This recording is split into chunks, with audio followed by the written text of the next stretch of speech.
Day 2 of posting content until I can afford to get off of Section 8. I made a post yesterday about my breast lift surgery, and it came to my attention that people are so fucking mad at me that I was able to afford surgery while living in Section 8. Apparently, people think their taxes are paying for my rent. Full time, I don't know if you watch my videos, but I live in a nice house. That ain't fucking cheap, okay? Yes, I get some money off of my rent, but I pay all utilities and I also pay taxes. Now, I'm not gonna keep explaining myself because this is my life, and I don't plan on being here for. Is she not even hearing herself talk? She said, I know people saying that their taxes are paying my rent, but I live in a nice house and I pay utilities and property taxes. And it doesn't pay my whole rent. It pays your rent, ma'am. That's just a fact. And I also pay taxes. Now, I'm not going to keep explaining myself because this is my life, and I don't plan on being here forever. Some people tend to get too comfortable and live up under Section 8 forever. But me, on the other hand, I have bigger plans. Judging another person's path in life is something that truly needs to be studied because why do you give a fuck, honestly? But anyways, y'all, my 10-year-old son's birthday is coming up. He wants to go to a water park. I don't understand that. What do you mean, why do people give a F? Would you be posting it if people didn't give an F? Would you be posting content online if it just wasn't doing any numbers, wasn't getting any engagement? Because then why do you even post if you don't want people to give a F? See, people are just saying things. They're not really thinking about what they're saying. You post it to get attention. And for people to give a F, you got to take the good with the bad. Is coming up. He wants to go to a water park. Last year we went to the Kalahari, but this year I want to try something new. So if you got any ideas on what we could do, drop them below. I'm so glad spring break is coming to an end because these kids need to get out of my house. They've been eating up everything and dirty. How are we going to a water park on Section 8? How are we going to a water park while we're on Section 8? Up everything. It's time for us to get back onto our daily routine. But it's so crazy to me how fast this school year has went by. There's literally only like 2 months left because I'm so tired of this bipolar weather. One day it wants to be cold and snowy, the next day it wants to be hot. But I'm gonna call y'all back later. Bye. Day 2 of posting content until I can afford to get off of Section 8. I made a post yesterday about my breast lift surgery, and it came to my attention that people. Yeah, I wanted to rehear that again. That's why I let it play. I thought she said that. I wanted to make sure, like, did she say she got a breast lift surgery while she's on Section 8?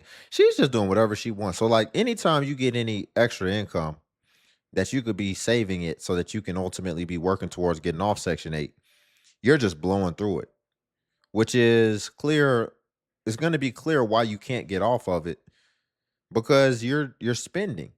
Where are you getting this discretionary income to go and get a breast lift surgery? You're choosing to go under the knife to, I guess, reverse aging that's happening or whatever. Ultimately, to get your stuff more perky. Is that an emergency? Like, you're taking life or death chances. It sounds like your kid's all you got. Why would you be wanting to go under the knife for that? And then, you have to spend that money that you could have been saving so that you can get off the program. Once you're off the program, you could do whatever you want with your life and carve yourself up, whatever. But to be getting government assistance and to be prioritizing that as well as prioritizing water parks, I think is wild. And I think that highlights the bigger problem that we see typically and usually, but that people try to act like it doesn't exist and that everybody on it just needs it, but yet they can pay for breast augmentation and water parks. Y'all, before we get into the next clip, if you could like the video, I greatly appreciate it. Only takes a second and it actually helps out more than you know. And also if you could hype. So the caption says, eviction of Section 8 tenants, voucher paid 100% of the rent. So this should be a good one. The lights on.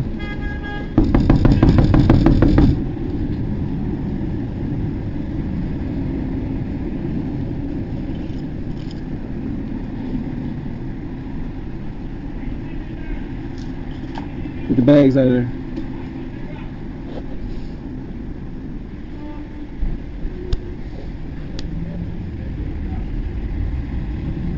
Have you seen the mat over here?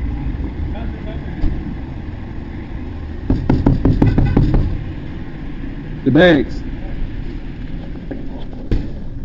Officer of the court. You're out on the premises, make yourself known.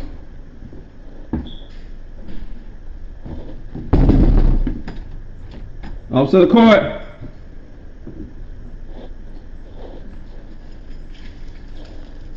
Hello. She, the lady that runs, bitch, they didn't, pay them for this month. Talking about, I'm been trying to call, working and stuff. Ain't nobody answer the phone. And so now I have to wait till Monday.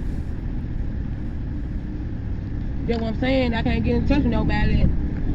That's what I'm saying. And I guess, like you said, when they do check on all the police calls and stuff. But I guess this is why they didn't pay the rent or something, man. But I can't get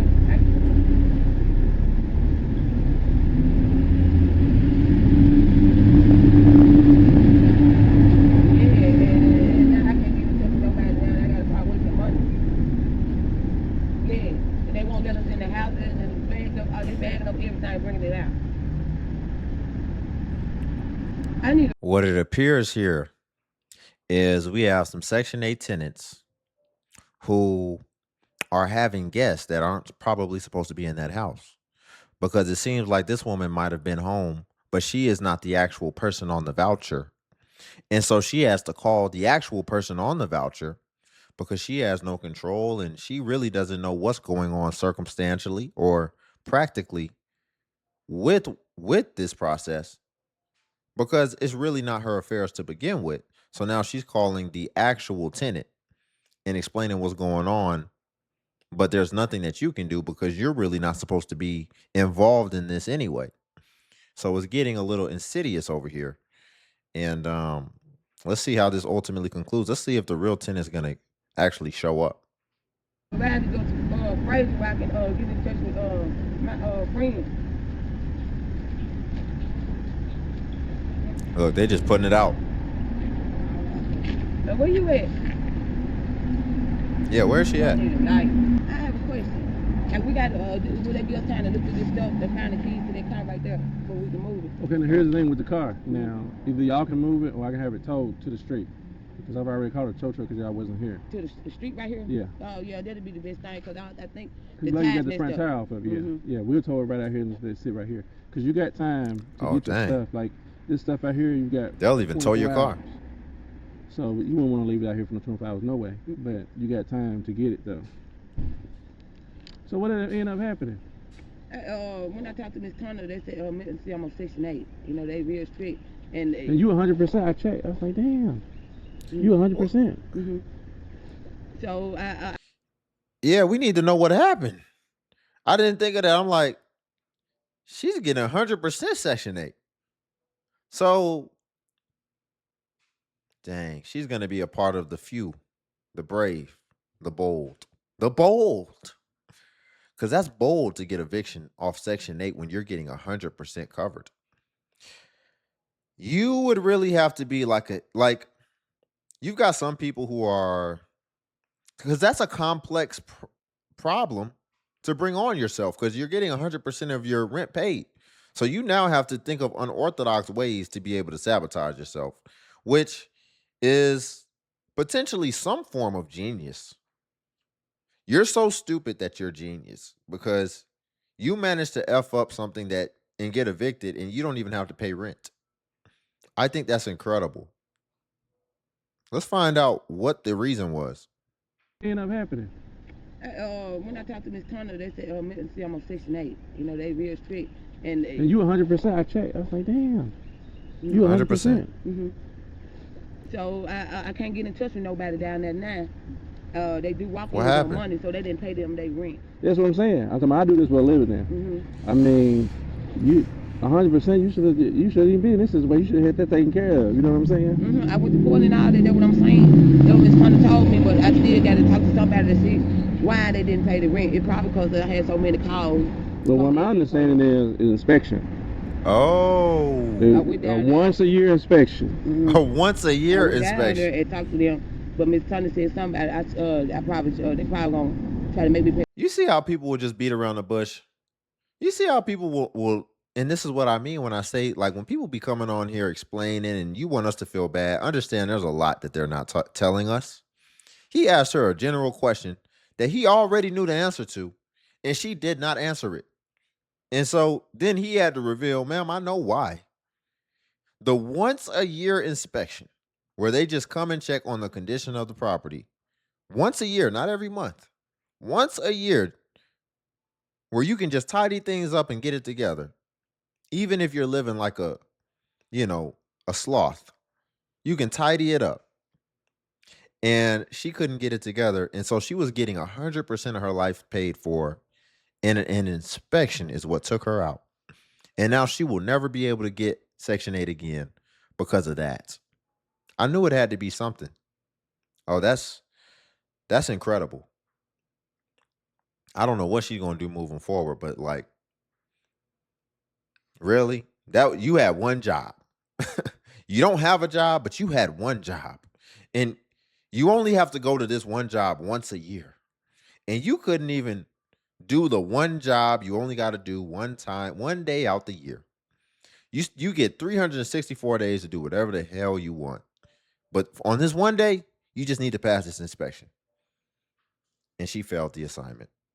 Yeah, you know what I'm saying? I went to court and all that. That's what I'm saying. That was kind of told me, but I still got to talk to somebody to see why they didn't pay the rent. It probably because I had so many calls. Well, what my understanding is inspection. Once a year inspection.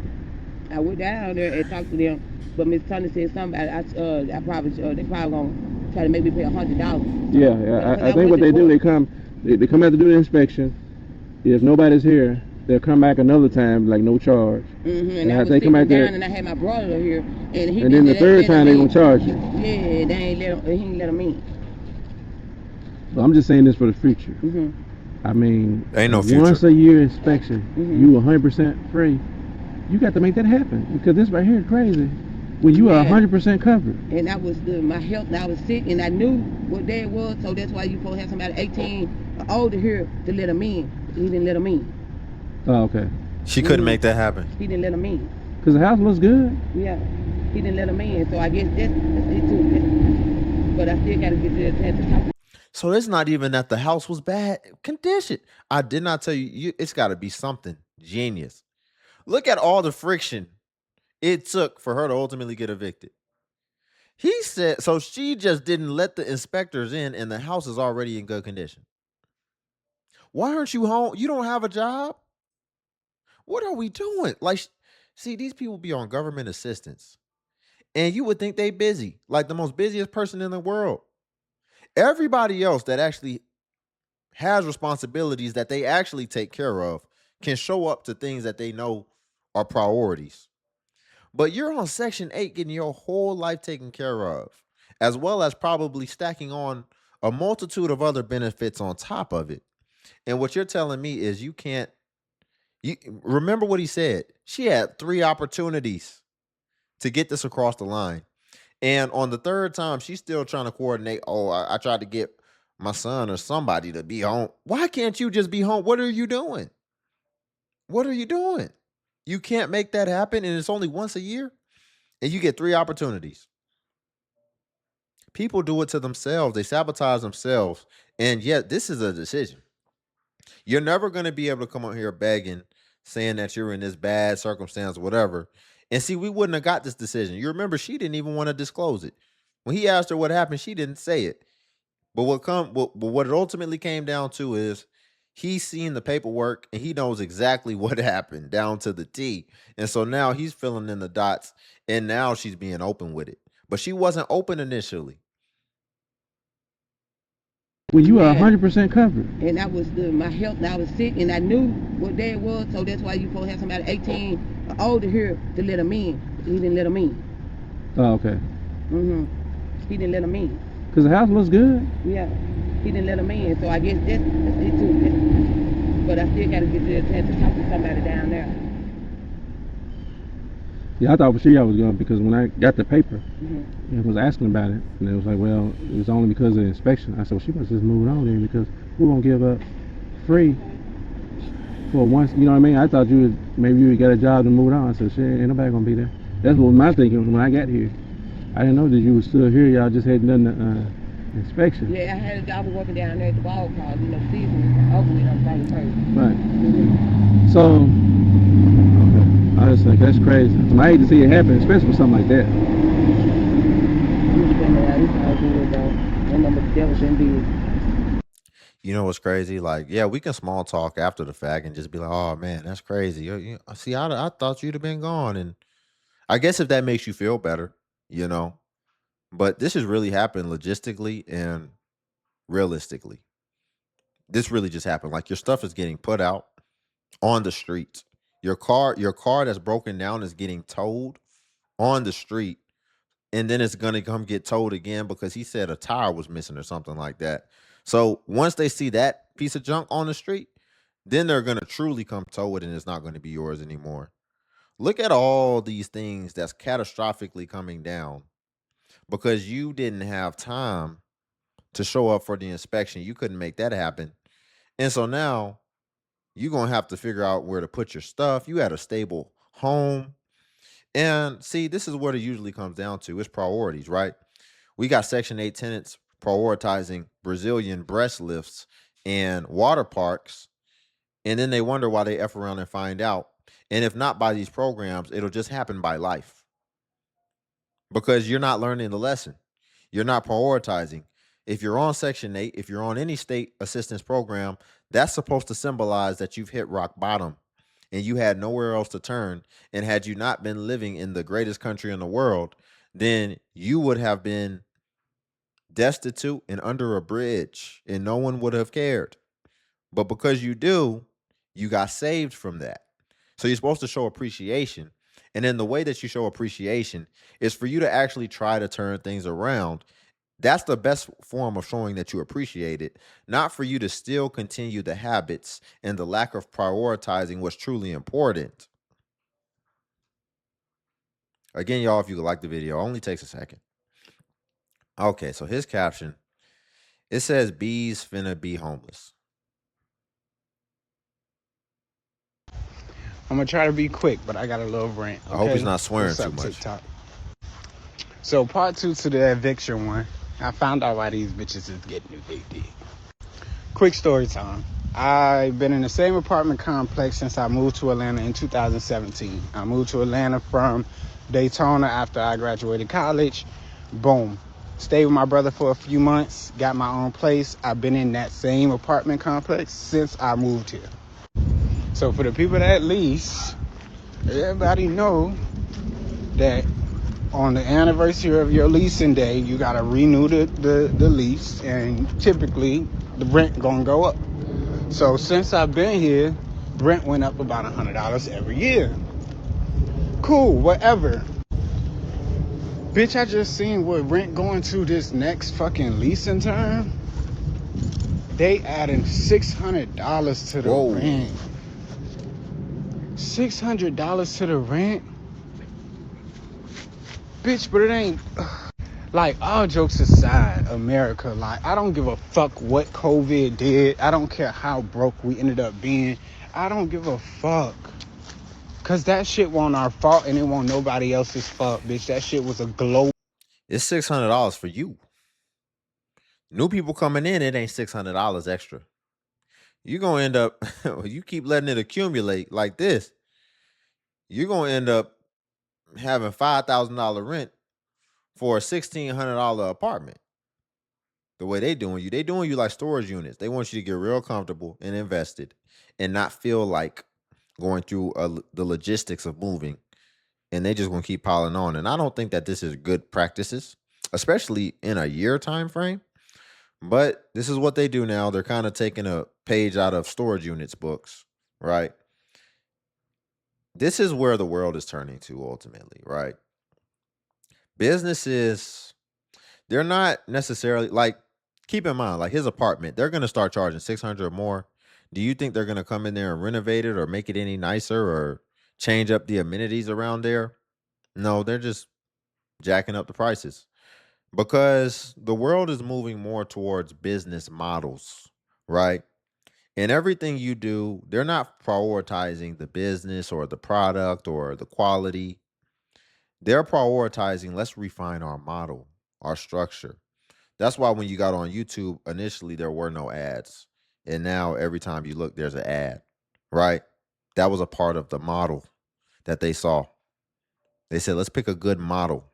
TikTok doesn't have a really good model, right? And that's why they struggle, and that's why ultimately now they can't pay creators. A lot of things are reviewing and iterating their models, and if they don't do it, their competitors will. So they do that to keep a competitive edge, and that's just where the world is going. And see, the models are never going to actually help the consumer. It's always going to be a model that's in the business's best interest. It's kind of like, imagine if like you had a house and you said, "No, I don't want to have to like pay a subscription every month for my electricity based off of how much I use. Just tell me how much it's going to cost, and I'll just pay it. I don't care if it's 100 grand. Let me pay 100 grand to you for my electricity bill for the next 30 years. So I just pay it off." They wouldn't like that because you never know what inflation could look like. So it's like, no, we don't like that model. We like a subscription model where it can fluctuate based off the times, right? Based off of the usage and however we decide to price it at the time. We commit to something for 30 years. You never know how the world's going to change in 30 years. And so we're not going to be able to be flexible with our business model, which ultimately is going to be pinned on you to where we can get the most out of you. So that's what you got to be looking out for. And so you have to figure out as a consumer, how can you shift the leverage in your favor? And I'll talk about it after he's finished with his thought. Pandemic. So if y'all gonna say, oh, it's because of COVID, I don't give a fuck because I don't care. COVID was 12 years ago. Feel like y'all cannot listen. So my thing is that bitches is finna be homeless.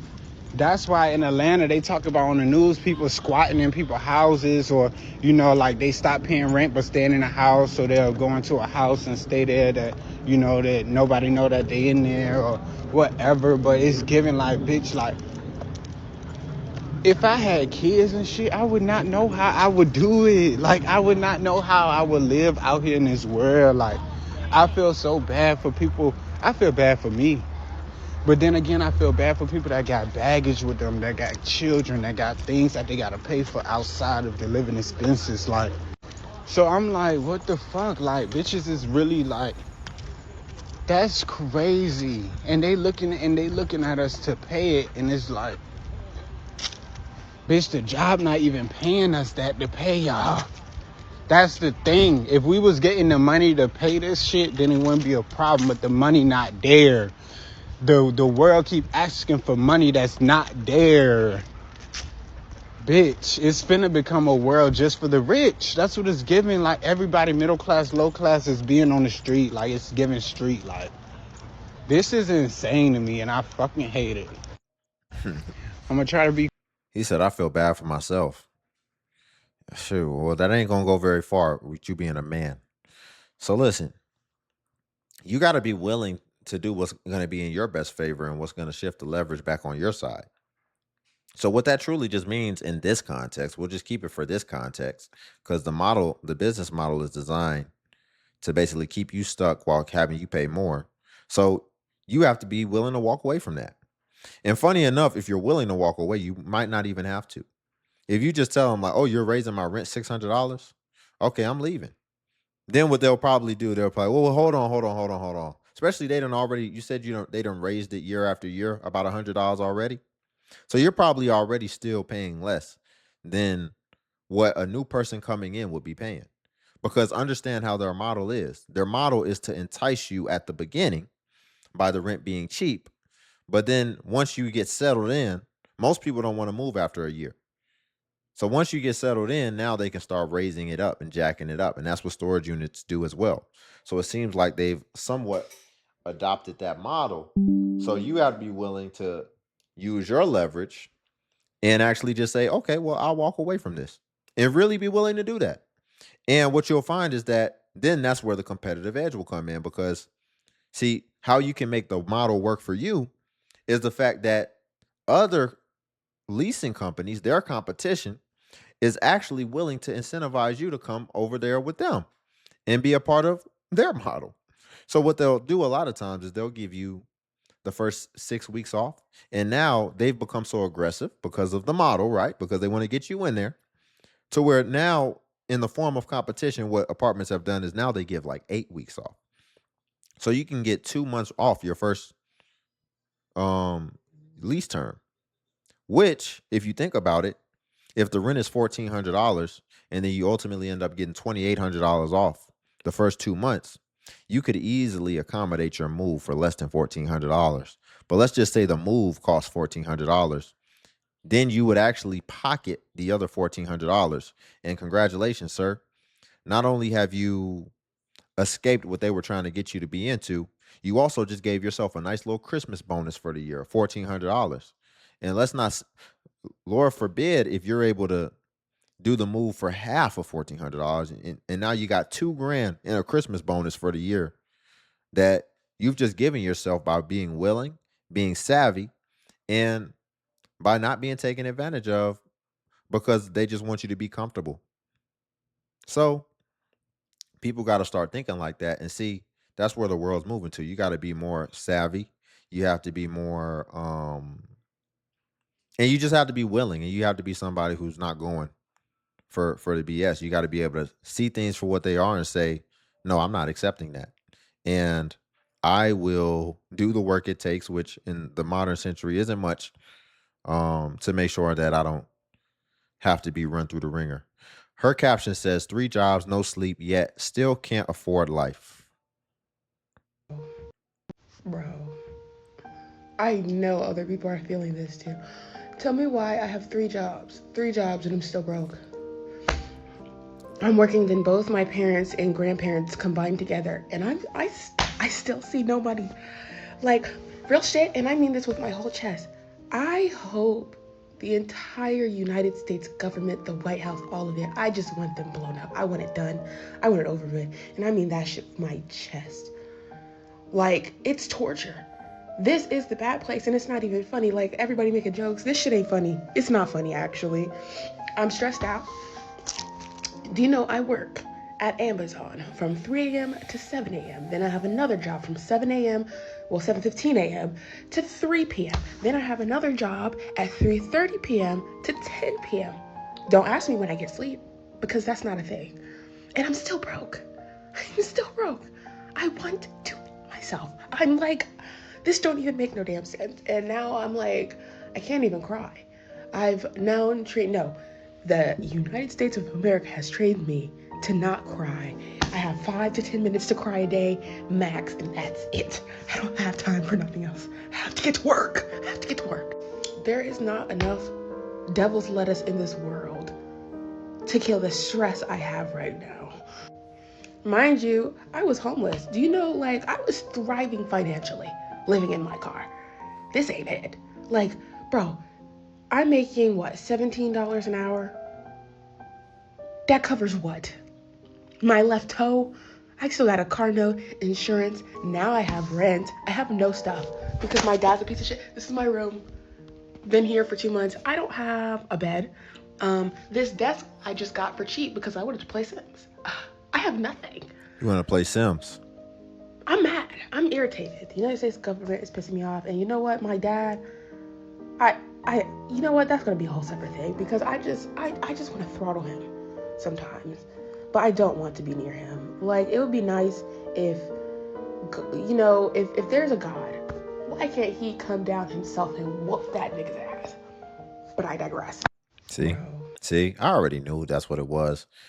It'd be so, you be going through it so bad, and it's just, I'll do anything, except cooperate with a man, even if it's your own dad. I think that's amazing. It's very clear what you need to do. Like, you're working hard. Guess what? She's saying I'm working 3 jobs, whatever. You got 2.5, in my opinion. Because the first job, you said it was only 4 hours. It sounded like the second job was only 4 hours. Those are 2 part-time jobs. So I don't count that. I was working 3 full-time jobs, and I wasn't crying because I could carry that, because I can handle that, right? It sounds like you can't handle that. So the next obvious option is to depend on somebody who can. You got with your dad, it sounds like y'all have a contentious relationship or whatever, which a lot of times those relationships will form because they just don't like that authoritative figure really giving them the logical advice, the good advice, but they don't want to listen. but then their life will reflect why they should, but they still won't. And then that's also where the resentment will build up. And I would argue it would probably be similar with another guy. Ultimately, I mean, it seems kind of like you're the problem. 3 jobs, no sleep, like you're not grateful. And it's like you want to take it out on the world. The first thing you said was you wanted to blow ish up, right? And you're just all over the place, and you have some internal things going on that you need to address within yourself. And you got to make a decision, because again, I was carrying that because I understood that's a decision. I'm gonna carry that. I'm somebody that likes to be self-reliant, and I like to be capable, and I like to know I can depend on myself. And sometimes I will die on that hill, but I'm willing to do what it takes, and I ain't gonna cry about it. But if you are, and you can't have everything in life, listen, we're not gonna be able to have everything in life. You can't say you want to be strong, you want to do it all alone, and you want to carry the weight of everything and be able to just operate the way that you do, and not have to compromise to nothing and capitulate to nothing. But then at the same time, it's like you want to be handled delicate or whatever. Like, either you can handle it, or you might have to make some concessions, and you might have to do really what we were meant to do on this earth, which is to, you know, get with another person and y'all work together. And then I think you'll probably be a little bit more at peace. But honestly, until she addresses those internal things within her, she's not going to be his peace, and that would be probably the problem. Let's see. So let's see. Oh, I don't want kids. I don't want kids. I don't want kids. My mom always wants them. Okay, but when it's time for you to have a baby, fuck them kids. Oh, Poor people want kids. Poor people want kids. that's I've true. not seen not one bitch that wants to be successful who says, I want a baby. I don't want no fucking kids, gang. I don't. I don't. As soon as we saw your hair, we knew, or at the very least, we knew you shouldn't have any. But she's right. It be poor people who want the kids so bad. She is actually right. You got to listen, man. You can take wisdom from anywhere. And if somebody's right, I'm going to say that they're right. I don't want no fucking kids, gang. I don't. I don't. I will think about that ass by the time I be successful. My mind is money, success, being able to be financially stable. That's my goal in life. To be able to travel, live, try new food, travel the world that I haven't seen half of. I haven't seen all 50 states. It's more shit than having kids. That's what keep people broke as fucking in poverty. I'm tired of the agenda being pushed on everybody. I don't want kids. I want money. I want happiness. And I want a nice experience in life. I can do that without fucking kids. Oh, I don't want kids. I don't want kids. I don't. I'm glad she doesn't, because she doesn't really have a nurturing spirit anyway for kids. She doesn't seem like the nurturing type. She seems a little bit more self centered, which I'm not making that as an indictment against her, because at least she recognizes that and decided, like, no, I want to do the things that I want to do. I want to travel. I want to do this. I want to do that. There's nothing wrong with that. I'm just saying, you there's people who are like self-centered like that, who end up having kids and don't care about the kids. So at least she knows what she doesn't want to do. And then she's actually making sure to prevent it, because that's also what we don't see. And they make it seem like it's so impossible to not conceive when there's so many possibilities to prevent it today. So I think, yes, the main thing that I took away was she said, I want to be stable. Oh, man, stable. Isn't that supposed to be the bare minimum when you're having kids? Shouldn't you have kids within a stable environment? I don't even think the stress while you're struggling trying to carry the child the 9 months would be good for their development. So even that would be a little bit negligent if you decide to have a kid while you're in a stressful, destitute circumstance. So yeah, I definitely agree. I think that needs to be the bare minimum of people having kids. You need to be stable.